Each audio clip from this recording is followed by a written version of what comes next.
Yo, what is going on, you marktards? Here we are again, night 2 of wrestling. I made a mistake yesterday. I called it Bound for Glory Sunday when it was, in fact, Bound for Glory Saturday. Tonight is Hell in the Cell Sunday.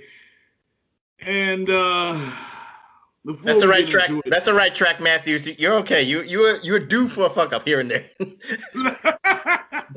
Yo, so I'm gonna get it right this time because it's A-Track Brown, aka A-Track X, aka Antonio Banderas, aka Tony Flags, aka the Black Nature Boy, aka Jenny's future ex-husband.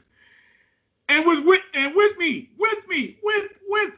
me today, like he was yesterday, is the most objective, the most magnanimous, the most social of the socialists, the fucking king of the motherfucking hoopla, Professor Jabril Cruz. And don't forget the official tribal chief of the PW Hustle. Acknowledge the professor, the tribal chief. Thank you very much. Listen, they almost fucking had it, man. They almost had it, yo. They did. No, they almost had it. I'm not even gonna start it off. I didn't see the kickoff show, so if it's whatever happened, we ain't counting no kickoff show. We ain't counting that. Prof, I know you dug this match. I did too. So why don't you start it off? Give your thoughts. Okay, first and foremost to the Hustleites, let me just say this. I was only interested in the Hell in the Cell matches.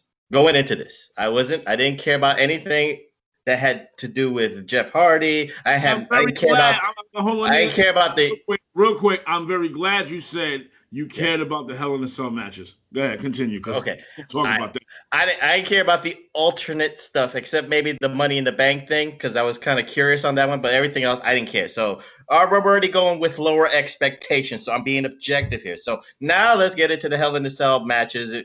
We're gonna start. Like, I'll say this quickly, to be as quick as possible.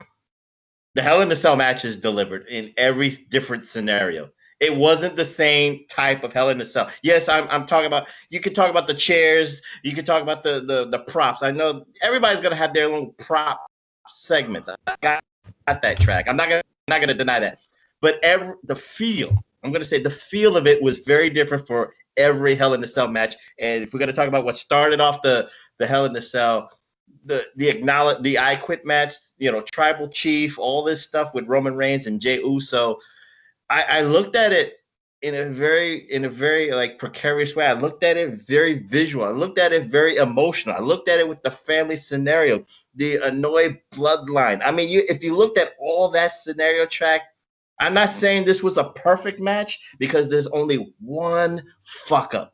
And you have to admit this in every reflection night. Who even likes this match has to notice this. I wish Jimmy Uso was in crutches. I wish Jimmy Uso's leg, I don't care if they had to fake it. I wish he was injured, really injured, and you could see it visually. Because for what Roman Reigns did to him to make Jey Uso say, I quit, fucked it up. That's the only thing I would say is the fuck up. You could go with the acting, how bad acting or overacting, whatever the case may be. Everybody, to each is their own. But for the scenario of this match, the dynamic, it was almost as perfect. It was, I'll be the Dave Meltzer here. This is 7 stars. This was a 7-star match. That's gonna be it. This wasn't in the Tokyo Dome. It probably would have been 10 stars, but it was 7. I'll give it 7 stars. I'm taking 3 stars down. Not 10. All right. Let me tell you. When I say they fucked it up, I don't mean I told you offline that they fucked it up. I don't mean they fucked up the match and it sucked. No, I didn't. I know you didn't mean that. I think you mean the execution. You more of the execution. What I saw tonight, I got to be fair. After what I saw tonight, I'm not in the greatest of moods. I'm not. This match going in, first of all, why the fuck wasn't this last? Why? What? Because Jey Uso is not there. He's not there yet. I'm sorry. He's not there. He's not there. No. We're not there yet. You cannot sit there and tell me through the story, through Roman Reigns' mouth, I'm doing this for our family. I'm getting you a payday. I'm putting you in the main event. What the fuck? Bailey and Sasha outshine that as the main event for SmackDown. No. It didn't even matter. It didn't matter. Here's the problem. Hell in a Cell. What the fuck was the use of the cell other than the fewing, the few of the throwing them into the cell? It became Hell in a Cell and an Indian strap match. Fine. You got yappa pie, hot shot. That's fine. You break out the straps. That's cool. You're gonna learn the damn dialogue. Love that. The trash talking up until a certain point. The trash talking was just fine. But why did this have to be in a cell? To make it a little bit more dramatic? I would have been cool with that. But the cell didn't really come into play at all. You would think in something like this. Listen, I know what my problem is. My problem is that I didn't book this match. That's my problem. Because I would have fucking booked this shit way fucking differently and probably way fucking better. And I'll tell you why. Because again, I would have used the cell. That bothered me. I wanted to start off tonight's show with a fucking moment of silence because I thought Roman was going to tear into Jay. He did more damage than the fucking other one. I don't care that the steel steps came into play. I really don't. He did more damage in the first match as far as I'm concerned. This hurts him, but this hurts him, Track. This is blood. This is what it is. Before I get to what was great, Jimmy Uso comes out. That's when they fucking, first of all, it got to a point where it went on too long with the acknowledge me. Jay was fucking great. Jay was great. Roman, on the other hand, there were times where it's like he didn't really know what to say. So he just stopped talking. And I'm like, wait a minute. Because I was on my way home watching this shit. So there were times where I thought maybe my phone was going out because I was underground. And I'm like, what the fuck? I said, no, this motherfucker just was about to say something. Then he stopped. This happened way too many times for me to notice. But I still did not take that away from what I was seeing. What only problem was it started going along a little bit too fucking long. Then Jey Uso comes out and do you remember when Sid Vicious got his car fucked up by Goldberg and he was like, "Why me, Goldberg? Why me?" The Masked Man and Billy Ray hate that shit. They hate it. There's nothing I could say that would ever get that over with any of them. I felt how he felt when Roman started saying, "What's wrong with me? What's wrong with me?" I thought he was going to say, "How come you don't want me, man?" I was like, what the fuck is this? Now, I got what they were doing. It was just executed really badly. And then, like you said, the whole shit with him and Jimmy. Now, first of all, I want to say that Roman Reigns, him using that is great. A dude that size, able to, be that agile with the guillotine choke. He continue using that. That's great. Wasn't nothing wrong with Jimmy.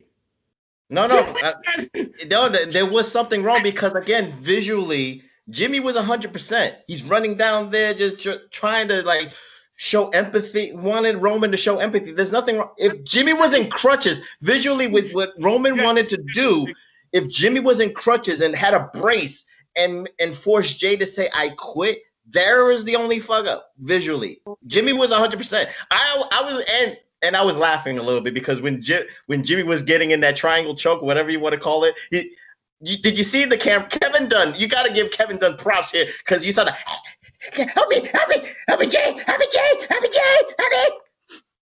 That shit was funny. It's when it got to that point, I was just like, oh man, it was that you were almost there. Then often see come out. But Track, you got to be honest here. I mean, to the levels of, and I, for historians, you're never gonna get to the level of Magnum TA and Tully Blanchard. You're never gonna get to the level of Stone Cold and Bret Hart. You can't say never. You can't say never. No. Okay, you'll never say never, but there's people. It's impossible to replicate that. Right, it's impossible. It's possible to get to that level. I'm not looking for them to. You got a new generation. You do a new generational shit. That's cool. This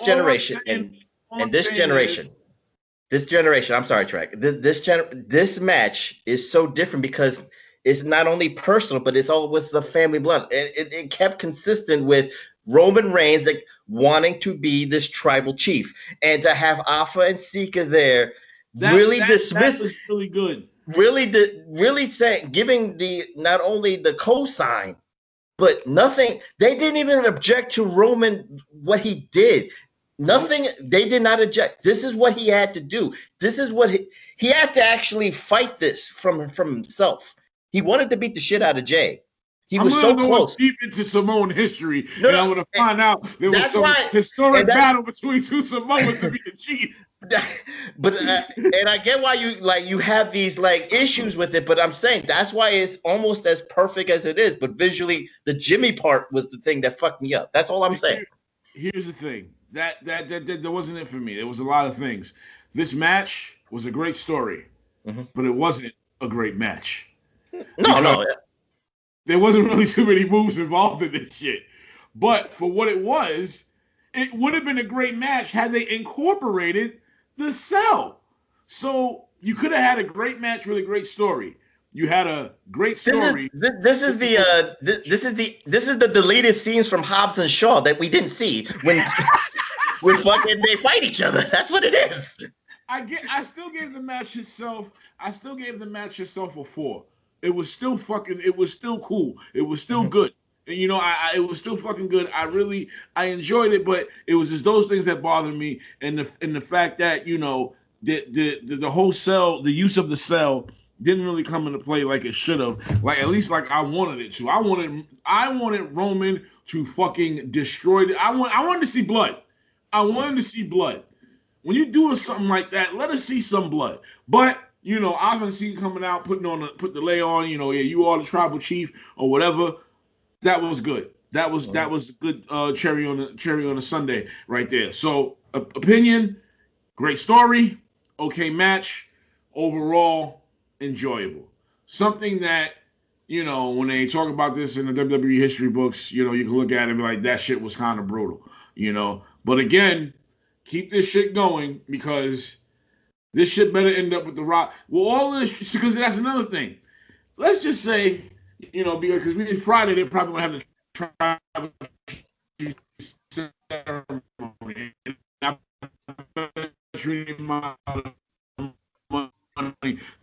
I know they're not, but let's just say he starts picking on Apollo Crews. Just got drafted to SmackDown. Now, what if he starts saying to Apollo Crews, I'm the tribal chief here. This is my island. Apollo Crews be like, okay, but nigga, I ain't Samoan. You ain't my tribal chief, nigga. The fuck out of here. My family's from Nigeria. At least I think it's Nigerian, if I'm not mistaken. We can't get into semantics here.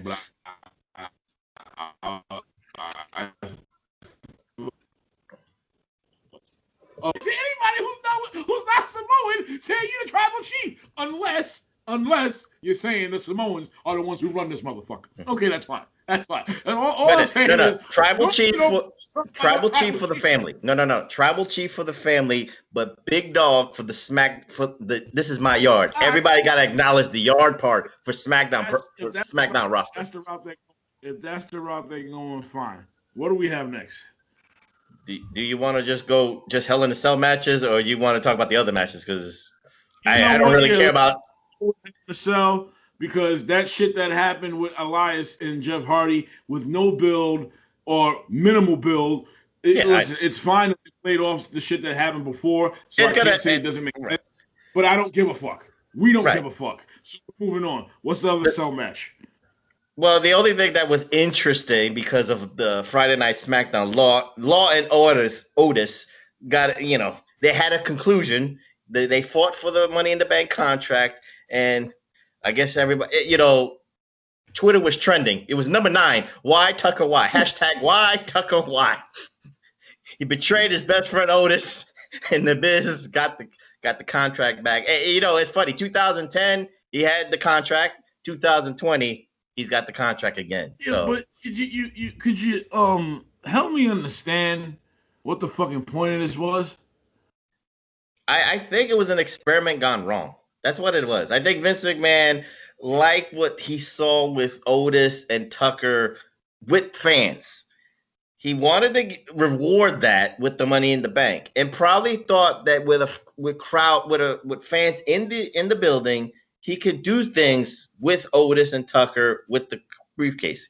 Can't do that with Thunderdome. Can't do that with people on TV screens. It doesn't work. It's very boring. So with the safe route. You go with the safe route with Miz. So long story short, Miz gets the champion, gets the briefcase back with the help of Tucker, who turns on Otis. Now, I saw this coming. I did. Watch the unmitigated trade. Right. Watch the unmitigated trade. Tucker's going to get traded back to SmackDown, so this way Otis Tucker's most likely going to go back. No. Tucker's probably going to go to Raw.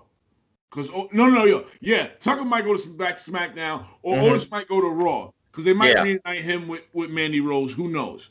But they're both going to end up on the same show together at some point. So, let me say this track. Let me say this track. And did you notice this? To me, this is, how it is when people leave the WWE. Like Gallows and Anderson left WWE, and they look like they're having fun in Impact Wrestling, or anybody who goes to AEW, they look like like Moxley's having fun in AEW. I'm looking at John Morrison, and this is like Bizarro World. He's having fun in WWE. He's not in the main event. He looks like he's having fun. That's the funniest thing to me. Even though Cordona's gone, he's back with his homeboy. Him and Miz are real cool. They are cool. So, for him to be back there with Ziggler and Miz, who he's cool with, I could see him having that. He's I could see that. There ain't nothing wrong with that either. If you back around your friends and you making some money like you used to, and he did his thing outside WWE. I will never take away from the fact that, this is a former AAA Mega Champion. So he's on the list with the greats just for that right there. But, Miz is now the Money in the Bank briefcase winner. I do not see a successful cash in on Roman. And for whoever, if he goes to Raw and cashes it in, I don't see that either. So it's all about where it comes down to for him.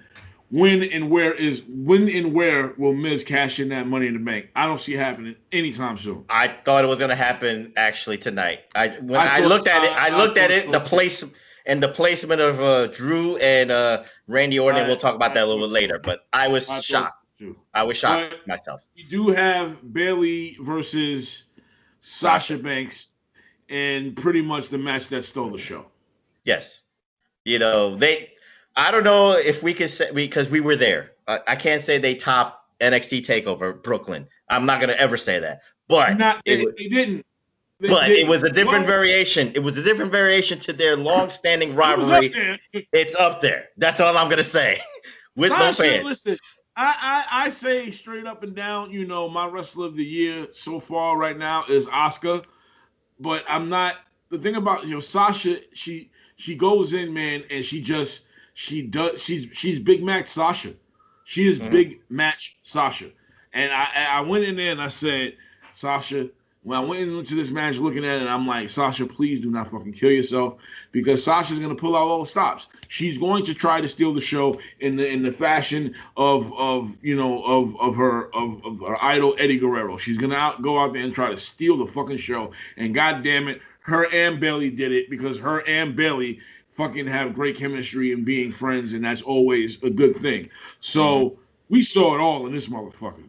We saw multiple Meteoras that played into the story, like the V-Trigger and the Gotch suplex. That's the fault of WWE, AEW, NXT. They do their moves too much, and then the false finishes. It's okay.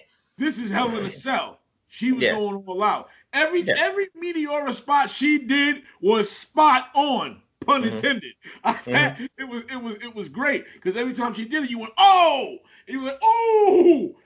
These two women, man, they went in that ring and they wrestled as if, you know, it was a WrestleMania. And I was trying to figure out why they're doing this now. That is a match that's meant for WrestleMania. I don't know if they're going to continue this into WrestleMania or not. Maybe they'll play hot potato with the title. Again, no problem. But to be between the same two people. To be fair, this has been 6 months in the making with the way their storyline with the Women's Tag Team Championships, Bayley always winning with the help of Sasha. This has been a long-standing story that culminated. So you have to at least give it credit. And I said this has been the best storytelling. Oh, it's been the best storytelling in WWE in 2020. Yeah, it's been the best story that they've had all year. And you know. And plus, Sasha being in the Mandalorian, I think kind of gave it away that she had to win. I don't know. I thought she was going to lose because she has to promote that shit. You know, so I thought it's better. It's better to promote as the champion than losing to Bayley. But you know, Bayley went in with some new gear as well. You know, 380 days as champion. That's a long fucking time, man. And she went in there. People were shitting on her when she first became a heel. They didn't like it. They weren't giving her a chance. I was sticking with it because no. They didn't shit on her. They shitted on WWE booking. They didn't want her because they thought it was a waste. Oh, they shat on her too because she wasn't really connecting too much with people. Then she started getting better when they started calling her Karen. When the Karen talk started, that's when she started. When she changed her hair. That's when it was a wrap after that. She came in with some new gear. We didn't see Big Booty Bayley because the big booty was coming up. I was kind of heartbroken at it. I wanted to see that big. We saw a little booty. We saw booty here. We saw a little booty. It wasn't like the spandex, man. She had on like cargo pants and some capris or some shit like that, you know. But you know the use of the kendo sticks. I don't know what the hell Bayley was trying to do with the duct tape. Like at first, but she had lived good. She had lived good. Like, oh, I can't do this. I wasn't sure if that was done on purpose or not because I saw that Sasha hit it with the fire extinguisher. So I said, was that spot done on purpose or was she just fucking up so bad she just decided to improvise? Either way, it played off well. It didn't bother me. I didn't be like, oh God, now I'm taken out of the match. But you know, Sasha, came at it with the fire extinguisher. I thought Bayley was still going to retain, especially when she got the chair back. And Sasha, makes her tap out with the chair doing the bank statement. What's your thoughts, Prof? Well, shout out to the professor of women's wrestling, HIAC. Like, this is a statement for him. I'm going to say it right now. PWI got it right. Out there, Roger Power Tweeter and fucking HIAC Black. Ain't gonna get my ass caught up in that shit. I'm just gonna say this: that PWI got it right by validating this. I mean, Bayley and Sasha validated PWI's picking them in the top 5, and Sasha should have been at least 3. That's number 3, number 2 or 3 behind Asuka and Bayley. So they validated the placement of PWI with this match. Listen, man, they validated themselves at the end of the day. Fuck a PWI, yo. They showed. But you know how fans are with the PWI, how one-sided they are. They're so pro WWE. And no, they validated. No. Well, yeah. If you were shit talking about the year that they had from the time when they start this until it comes out, then yeah, they I hope they shut your fucking mouth. Everybody likes to get on Sasha for botching or whatever. I don't say Sasha botches. She botches, but it's because she's overzealous. She tries too hard. If you're botching because you're being overzealous versus just being terrible, then I would be like, okay, But Sasha does what she does because she's truly dedicated. Like most, no, I can't. I'm not gonna sit here and say she's more dedicated than another worker, but she really is that dedicated to what she does. And these two stole the fucking show. And like I said, it still didn't make any sense because you know what? It kind of shitted on what Roman did. You kind of forgot about that. and you didn't want to. I get the feeling that WWE didn't want you to forget what you saw in the beginning of it. And by the time that match was over, you may not have forgotten, but you didn't give a shit. No, it's like I said. No, but it's like I said. I think the majority of people who watched Hell in a Cell only cared about 3 matches, and they were all Hell in a Cell matches. Everything else was fly shit. That's what it is. Yeah. So but you want to talk about what stole the show? That wasn't in the Hell in a Cell. We got to talk about Retribution. We got to talk about the United States Championship. That's what you talk about stealing the show. All right, the only reason why we're going to talk about this is because it's the Hurt Business. It's the fucking almighty. It's Bobby Lashley versus the Slammer. I don't care. Slapjack my ass. Do you remember the Slammer in the Daily News? Yes, I do. He's wearing. I'm like, that's the fucking Slammer's mask. What the fuck is this shit? That's a great story. That's my father. That's my father's Slammer. If this isn't the end of Retribution tonight, then we're gonna be in for a long ride. No. Retribution. What we saw with Retribution is like what we saw with EC3 and Bound for Glory, controlling the narrative of the Hurt Business. That's how great this match was, and how the narrative for the marktards out there. You want to shit on it? Go ahead and shit on it. But you know what? It's a slow burn. Take it. Take your time. Just like you're telling me. Take your time. Don't rush. It's time for the Hurt Business to move on to more serious business. Okay, Bobby Lashley beat the living shit. No. There's more to this rivalry because we have to recruit Naomi. You got to recruit Naomi to fight Mia Yim to keep this. Well, I saw tonight. I thought Naomi was coming out, but she didn't.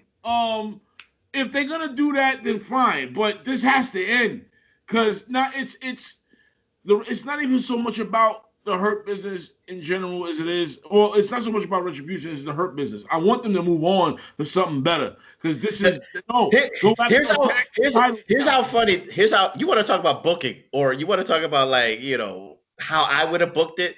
Shelton Benjamin was funny in the promo because I said they picked the wrong thing to say because when MVP asked Shelton, which guy do you want to fight Bobby Lashley? Shelton Benjamin should have said this. The one with the whack name, and then MVP would have came out with they all got whack names. They all got whack names. And then Shelton would have said the one with the fucked up mask, and MVP was like, which one? Yeah, exactly. Which one?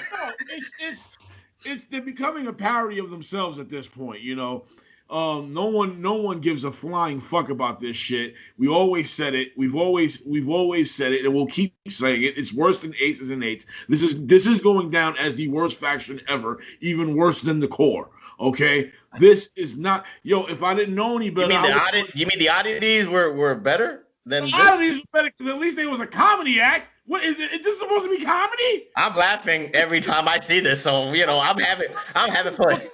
They were burying this fucking group. It's like, what the hell? Now, it would have made better sense for them to go to SmackDown.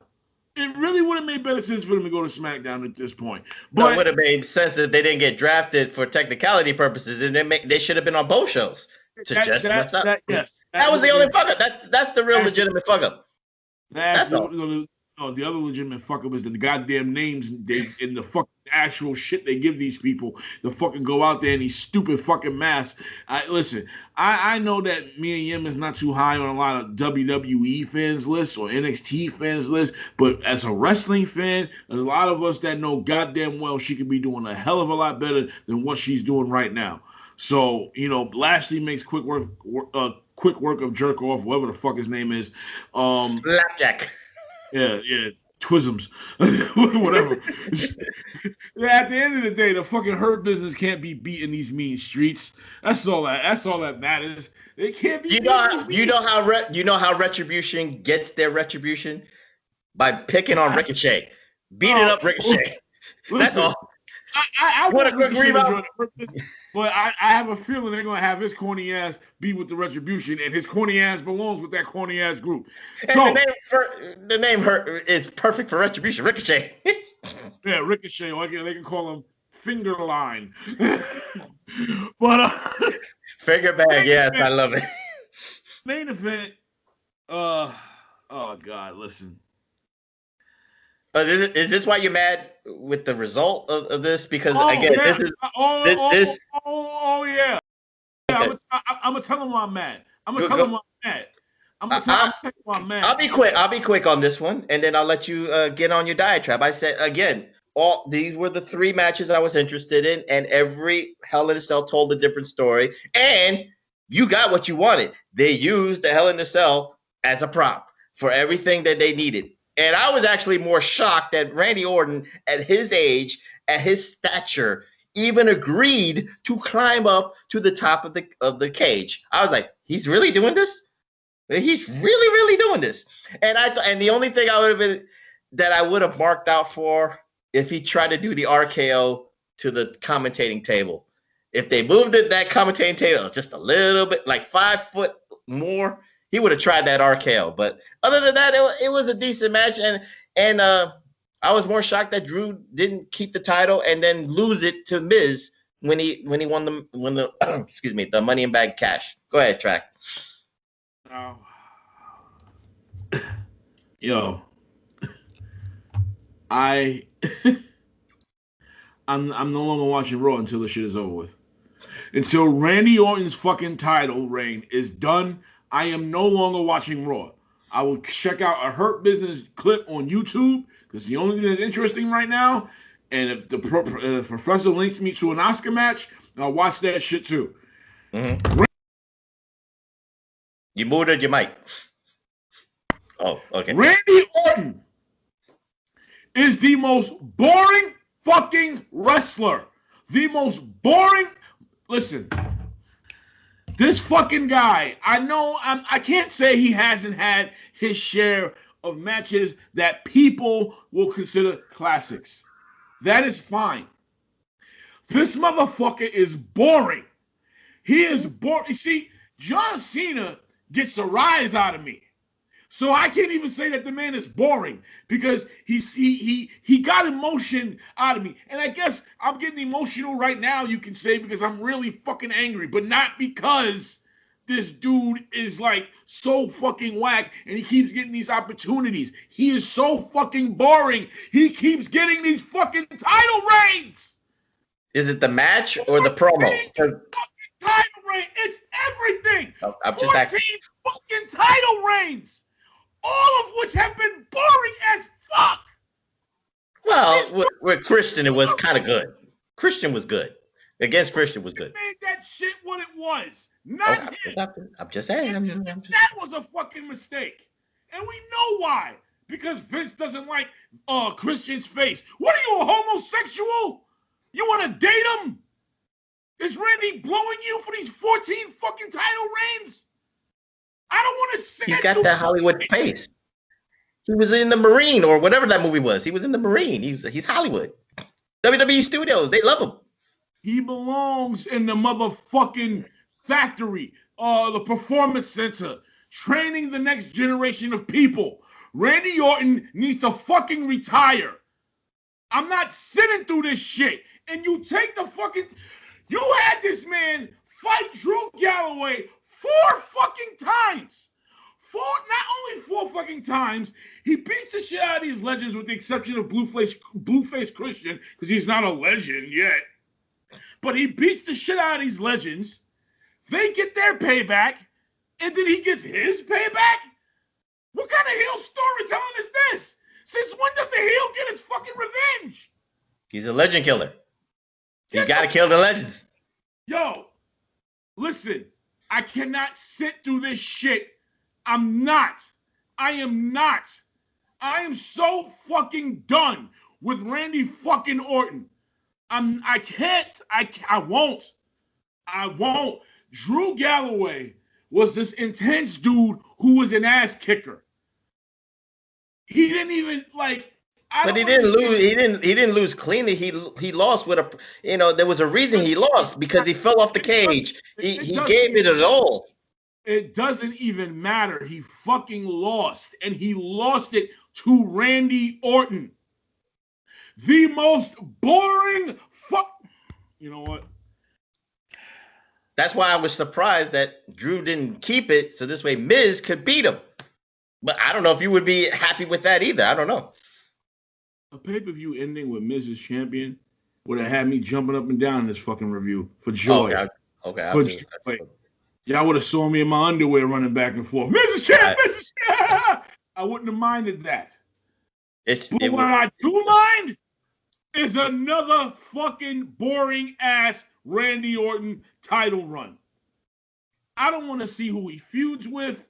I don't want to see who he has matches against. I don't want to see who when he does interviews. I'm not. If he wins, with this win, I only see Drew getting the hot potato back, or Edge is getting closer to recovery from his injury. If they want Edge, because I heard from the dirt sheet, I remember reading that they wanted to give Edge one more run at the title. So if Edge gets his revenge on Randy Orton, I'm just saying that's speculation. I'm not saying I'm right.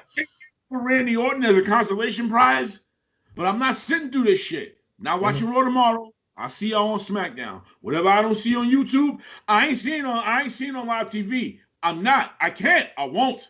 I'll keep you updated. I'll keep you updated on Facebook. Don't worry. You know me. Fucking skip The Walking Dead for this shit.